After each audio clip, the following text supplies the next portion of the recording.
वो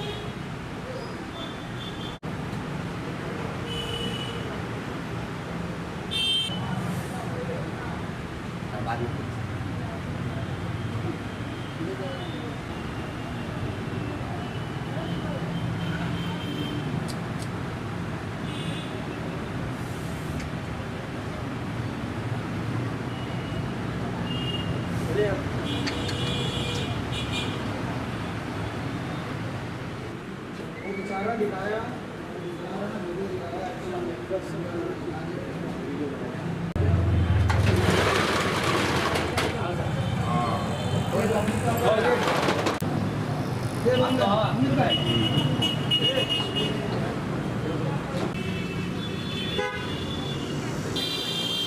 वो आके मेरे को पूछा इधर लेपड़ हुआ है क्या? मैं बोला नहीं लेपड़ नहीं हुआ था। फिर आगे 4-5 आदमी आके मेरे को मारना के चालू किया था। फिर पूरा सामान पलटी किया, बहुत मारा था मेरे को।